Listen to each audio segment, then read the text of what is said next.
जैसे आपने मुझसे ये सवाल किया कि भूत होते हैं, ये बात है लगभग 1997 की। हम एक जगह गए जहाँ पर हमको कुछ सालों के लिए रहना था, क्योंकि हम, मेरे फादर जो थे उनकी ट्रांसफरेबल जॉब थी, तो हमें ये पता था कि हम यहाँ पे 2-3 साल से ज़्यादा नहीं रहेंगे। हम उस जगह पर गए। वो एक तरीके से गवर्नमेंट, आपको शायद पता हो, गवर्नमेंट वालों को एक कॉलोनी सी मिल जाती है जहाँ वो रहते हैं, गवर्नमेंट क्वार्टर्स। तो मेरे फादर गवर्नमेंट जॉब में थे, तो उनको वो गवर्नमेंट की कॉलोनी मिल गई थी जहाँ पर हम रहते थे। अब हम जिस घर में रहते थे, हमारे घर के जस्ट बाहर लॉन था, और उस लॉन के अंदर एक इमली का पेड़ था। ठीक है। और रात होती थी और हमें पायलों की आवाज आती थी। ओके। 2 दिन हुआ, 5 दिन हुआ, 10 दिन हुआ। एक दिन हमने हमारे घर में बड़ों से शेयर किया, मम्मी से और उन सब से, कि हमें रात को यहाँ पर कुछ सुनाई देता है। अच्छा, हम 3 भाई बहन थे, तो हमें तीनों को बड़ा डर लगता था। तो हमने एक दिन उनसे हिम्मत करके शेयर किया कि अब हम इस रूम में नहीं सोएंगे, आप फ्रंट वाले में, और यहाँ पर हमको रात को कुछ सुनाई देता है कुछ। तो उन्होंने कहा चलो ठीक है, ऐसा है तो तुम पीछे वाले रूम में सो, आगे मत सो। अब हमारे यहाँ कोई गेस्ट आए गर्मियों की छुट्टियों में, जैसे अब तो रिवाज खत्म हो गए, पहले बहुत थे कि गर्मियों की छुट्टियां हुई तो बुआ के, मामा के, सबके बच्चे आ गए। तो हमारे यहाँ गेस्ट आ गए। अब गेस्ट आ गए तो हमें वापस से वो आगे वाले रूम में शिफ्ट होना पड़ा। हमें फिर वो आवाज़ें सुनाई दी। अगले दिन हम लोग वही कॉलोनी का जो बाहर का एरिया होता है, वहाँ हम लोग खेल रहे थे। तो हमारे जस्ट सामने वाले घर के अंदर जो रहते थे, उनका एक बेटा था, 16-17 साल का लड़का था वो। हम उनसे बहुत छोटे थे, हम भैया भैया कहते थे उनको। अच्छा, हम सब में वो बड़े थे, तो हमें ऐसा लगा कि इनसे शेयर करेंगे, ये कुछ समझदारी वाला हमको हल बताएंगे इस बात का। तो हम उनके पास गए। हमने कहा मनु भैया, कि हाँ मनु भैया, हमें रात को ना वो वहाँ पर पेड़ पर ऐसी आवाज़ें सुनाई देती हैं। किसकी आवाज़ें सुनाई देती हैं? उन्होंने कहा भैया पायल की आवाज़ें सुनाई देती हैं। और वो जो चौकीदार भैया है ना, वो बता रहे थे कि वो कोई चुड़ैल है। अच्छा। जो यहाँ पे बेटा रात को भटकती है। अब वो इतनी जोर जोर से हंसने लगे, इतनी भयंकर तरीके से हंसने लगे। बोले किसने बोला तुमको? चौकीदार भैया ने। पागल बना रहे हैं तुम्हें, कोई चुड़ैल वुड़ैल नहीं होती, तुम पागल बन रहे हो, फालतू की बातें हैं, जाओ जाओ घर जाओ अपने, ऐसा थोड़ा होता है, हम भी तो यहीं रहते हैं, हमें तो नहीं सुनाई देती। अब कोई बड़ा आपको फिर से डांट रहा है, और वो इतने सालों से रह रहे, मतलब हम तो बहुत लिमिटेड टाइम पीरियड के लिए गए थे, हमें पता था, लेकिन वो वहाँ पर बहुत सालों से रह रहे थे। हमने कहा इनको कभी सुनाई नहीं दी।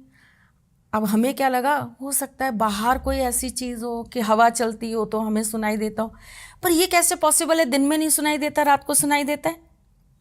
चलिए, बात खत्म हो गई। 1-2 हफ्ते निकल गए, हमारे गेस्ट भी वापस चले गए, और हम वापस से पीछे वाले रूम में शिफ्ट हो गए। अचानक से हमें एक दिन, मोहल्ले की आंटियां होती है ना, हमारे बाहर क्या एक वो स्टोन की बेंच सी थी, जिसके ऊपर सारी मोहल्ले की आंटियां वो मटर लेके, कुछ बुनाई वुनाई का सामान लेके, कुछ मेथी पालक लेके सब बैठ जाती थी और पंचायतें करती थी। तो वहाँ पर ये सर्दियों के दिन थे, सब बैठी हुई और बातें बातें चल रही, और उसमें उन्होंने ये चीज़ कही कि मन्नू के ऊपर कोई साया है। अब हम लोग ऐसे हुए, हाँ। मन्नू के ऊपर साया? मन्नू भैया तो हंस रहे थे हमारी बात पे कि ऐसा कुछ नहीं है। अब उन्होंने मम्मी को जो कुछ भी बताया हो, हम अंदर आ गए। बाद में हमने धीरे से, मम्मी जहाँ जहाँ जाए हम मम्मी के पीछे पीछे जाएं, और हमने मम्मी से पूछा कि मम्मी क्या हुआ? बोले पता नहीं क्या हुआ, लेकिन उसके साथ में ना कुछ गड़बड़ हुआ है। और चूँकि छोटा सा शहर था भाई, बहुत बड़ी जगह नहीं थी, छोटा सा शहर था, और उस शहर में कोई ऐसा तांत्रिक था जिसके पास उसको लेकर गया। तो उन्होंने बताया कि इसके ऊपर कोई चुड़ैल आ गई है। अब हमारे अंदर का वो जो क्यूरियोसिटी वाला जानवर था ना, वो और जागृत हो गया। अब हम तीनों भाई बहनों ने प्लानिंग करी कि हम ये आगे वाले रूम में ही सोएंगे आज, देखने के लिए, और हम ये देखेंगे कि कहीं यही तो मन्नू भैया के पास नहीं चली गई। और आप विश्वास करिए, हमें रात को पायलों की आवाज़ नहीं आई, हमें पायलों की आवाज़ नहीं आई। और उसके बाद हम लगभग 1.5-2 साल उस घर में रहे, हमें कभी आवाज़ नहीं आई। और मन्नू भैया का क्या रिएक्शन था उस पर? मनु भैया तो बहुत बुरी जब्त में थे, फिर उनको कुछ बहुत दिक्कत आने लगी फिजिकली, फिर उनको पैरालिसिस हो गया और एंड ऑफ द डे वो ख़त्म हो गए। फिर वो जो वहाँ पे जो चौकीदार भैया थे, अब हमसे इस बारे में बात कौन करे। मेरे फादर जो थे वो तो इन चीज़ों पे बिल्कुल ट्रस्ट नहीं करते, तो किससे बोले, मम्मी थोड़ा बहुत सुन लेती थी और हमको समझा देती थी कि बेटा ज़्यादा इनकी बातें रात को नहीं करते हैं और ज़्यादा इनके पीछे भी नहीं लगा जाता, क्योंकि जो इनसे बहुत ज़्यादा इंटरेस्ट दिखाता है ये उनके साथ ही चल पड़ते हैं। तो वो चौकीदार भैया हमारे बड़े कब्जे में थे और हमारी सुनते भी थे, और हम थोड़ा सा उनको पटाने के लिए घर से मिठाई विठाई नमकीन वमकीन ले जाते थे, मूंगफली उनके लिए ले जाते थे। तो हमने उनको पकड़ लिया एक दिन, सारे बच्चों ने, हमारे बहुत बड़ा फ्रेंड सर्किल था वहाँ पे, अब आपस में तो हम सब ने डिस्कस कर ही लिया था कि ऐसा ऐसा हुआ, तो हमने उनको पकड़ लिया। हमने कहा मन्नू भैया को क्या हुआ? बोले बेटा वो जो चुड़ैल है ना यहाँ पे जो रहती थी, अब वो क्या था भगवान जाने, वो तो चुड़ैल थी या क्या थी पता कोई नहीं, एनर्जी थी कुछ भी? हाँ कुछ भी था। उन्होंने कहा कि वो किसी कुंवारी लड़की की आत्मा थी और उसने मन्नू को इसीलिए पकड़ लिया क्योंकि उसकी शादी नहीं हुई थी, तो वो उसके साथ में उसको अपना पति बनाना चाहती थी और वो इसीलिए उसको अपने साथ ले गई क्योंकि उसकी आत्मा को उसने अपने साथ जोड़ लिया। ओके। तो वो दिन था कि मैंने कान पकड़ लिए और मैंने ये मान लिया कि है या नहीं है, मुझे इस पर डिस्कस ही नहीं करना है, मुझे सर झुका के कह देना है, मुझे ना इनकी हंसी उड़ानी है ना इनके बारे में मजाक करना है तो भाई आप जहाँ हो वहाँ खुश रहो, हम जहाँ हैं हम वहाँ खुश हैं, और आप नहीं हो तो बहुत बढ़िया, हमारे ठाकुर जी तो हैं ही। बिल्कुल सही बात है। अच्छा, जैसे ब्लैक मैजिक के मैम आपके पास केसेस आते हैं, कोई एक ऐसा केस जो आपको लगा हो कि बहुत बुरी दुर्दशा किसी की हो गई हो? बिल्कुल है, और बहुत पुराना है। ये बात है लगभग 86-87 की। ओके। और ये मेरी आंखों का देखा हुआ केस नहीं है, लेकिन ये मेरे बाबा के पास केस था। अच्छा।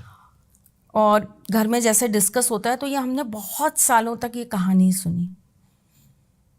एक घर था और उस घर में मतलब वो एक लाइन में 6 घर बने हुए थे, उसके सामने एक सड़क जाती थी और सड़क क्रॉस करके बहुत सारे पेड़ पौधे थे, बड़े बड़े पेड़ लगे थे, और उसके बीच में एक घर था। और ऐसा कहते हैं कि उस घर में रहने वाले जो हैं वो जलकर मर गए थे, उस घर में आग लग गई थी और उस घर में जितने भी लोग थे उस आग में सब के सब खत्म हो गए थे। अच्छा। तो वो घर जो था वो खंडर सा ही बना हुआ था और उसके आसपास भी इसीलिए कोई घर बना नहीं रहा था, क्योंकि लोगों को डर लगता था कि भाई ऐसा केस हुआ है तो यहाँ ना रहें तो अच्छा है। हाँ जी। लेकिन जो वहाँ पर लोग रहते थे उस कॉलोनी के अंदर, उन लोगों ने क्या किया, वहाँ पर जाकर लाइटें वगैरह लगा दी कि रात को ये बंजर ना रहे, यहाँ पे थोड़ा सा लाइट रहनी चाहिए। तो 2 बल्ब लगा दिए थे दोनों साइड, एक आगे एक पीछे की साइड। तो ऐसा वो लोग बताते हैं कि अक्सर वहाँ रात को लोगों को कुछ सुनाई देता था।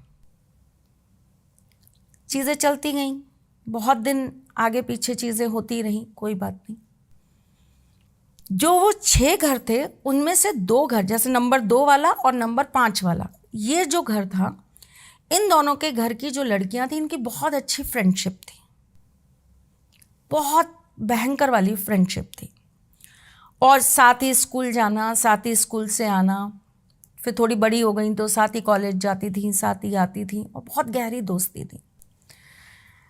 कुछ लोग ऐसा कहते हैं कि वो दोनों जो थी वो धीरे धीरे लेस्बियंस हो चुकी थी और उनका रिलेशन बिल्कुल टर्न हो गया था। ओके। कुछ लोगों का ऐसा कहना था कि नहीं, ये बहुत एक दूसरे को प्यार करती हैं तो अब इनके प्यार को हमको गलत तरीके से नहीं लेना चाहिए। बट जो भी था वो एक दूसरे के लिए बहुत पॉजेसिव थी। एकदम से ऐसा होता है कि नंबर 2 वाले घर की जो लड़की है उसकी डेथ हो जाती है। अच्छा। और डेथ कैसे हो जाती है कि वो आत्महत्या कर लेती है। ओके। मोहल्ले में बातें होती हैं कि भाई इसने इसकी वजह से कर लिया, क्योंकि इन दोनों का चक्कर था, घर वालों को पता लग गया। देखिए जितने लोग उतनी बातें होती हैं। हाँ जी। कुछ लोगों ने बोला कि नहीं ये सामने वाले घर का इफेक्ट है, हमने इसको वहाँ बैठे देखा बहुत बार। चलिए वो केस ख़त्म हो गया। अब जो नंबर 5 वाले थे वो थोड़े से परेशान हो गए कि अगर बातों में थोड़ी भी सच्चाई है और इन दोनों के बीच अगर कोई भी रिलेशन था लेस्बियन जैसा, हाँ जी, तो अब ये भी ऐसा कुछ करेगी, इसके साथ भी कुछ होगा। और अगर दूसरा केस हम ये ले लेते हैं कि सामने वाले घर में कुछ था, वो इस लड़की पर आया, तो वो इफेक्ट इसके ऊपर भी आ सकता है। क्यों? क्योंकि ये उसके साथ सारा टाइम रहती थी, तो अब ये तो चली गई, तो वो चीज़ें इसको भी इफेक्ट कर सकती हैं। बिल्कुल सही बात है। तो वो लोग बहुत परेशान होकर बहुत जगह भटके। एंड ऑफ द डे वो हमारे बाबा के पास आए और उनसे पूछा कि क्या प्रॉब्लम है और इसके साथ क्या है, वो सामने वाले घर का है या इस लड़की के साथ कोई और चीज़ है। कोई और चीज़ है। तो उन्होंने बताया कि पहली बात तो इसके साथ कुछ है ही नहीं, आप यूं ही परेशान हो रहे हैं, ना इसके साथ कोई भूत प्रेत का साया है, ना इसके साथ उसका कोई वैसा वाला ठीक है, फ्रेंड्स थी, बहुत अच्छी गहरी दोस्ती थी, लेकिन इतनी भी गहरी दोस्ती नहीं है कि उसने आत्महत्या करी तो ये भी मर जाएगी।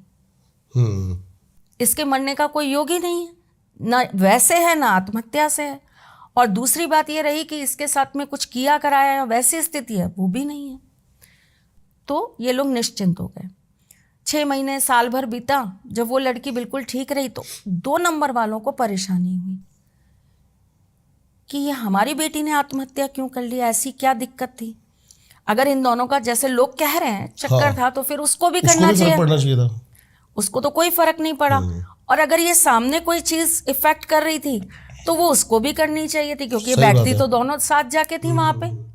अच्छा, क्या होता है भाई, जब ऐसी कोई जगह हो ना जहां पर आपको ऐसा लगे कि अनवांटेड डेथ्स हुई हैं, ऐसी जगहों पर जाकर खाना पीना नहीं चाहिए।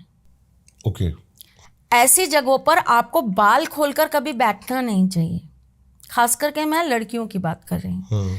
ऐसे टाइम में लड़कियों को पीरियड्स में वहां नहीं होना चाहिए, क्योंकि वो बहुत कमज़ोर हो जाती हैं, उनका ऑरा बहुत कमज़ोर हो जाता है, तो वो चीज़ें बहुत जल्दी उनको पकड़ लेती हैं। शाम के वक्त ऐसे टाइम पर लड़कियों को वहाँ नहीं होना चाहिए, उनके ऊपर बहुत गंदा इफेक्ट आता है उन चीज़ों का। अब जो भी ये कर रही थी, दोनों साथ ही कर रही थी, तो घर वालों को ये लगा कि भाई फिर उस पर क्यों नहीं है। तो उनकी फैमिली वाले भी फिर हमारे यहाँ पर आए हमारे बाबा से पूछने के लिए कि आपने उनका बताया कुछ नहीं, तो इसके साथ क्या था। आप बिलीव नहीं करोगे भाई, क्या निकल के आया कि इनकी ही फैमिली की कोई लेडी, 2 नंबर वालों की, उन्होंने उस लड़की के कपड़े और बाल से उसके ऊपर ब्लैक मैजिक करके उसकी बुद्धि ऐसी घुमा दी थी कि उस लड़की ने खुद को ही मारने के लिए आत्महत्या कर ली। और रीजन क्या था? जेलेसी। क्योंकि वो लड़की बहुत इंटेलिजेंट थी, बहुत सुंदर थी, तो उनको ये लगता था कि मेरी लड़की को कहीं इम्पोर्टेंस नहीं मिल रही है और इसको बहुत इम्पोर्टेंस मिलती है, तो इस चक्कर में उन्होंने ब्लैक मैजिक किया।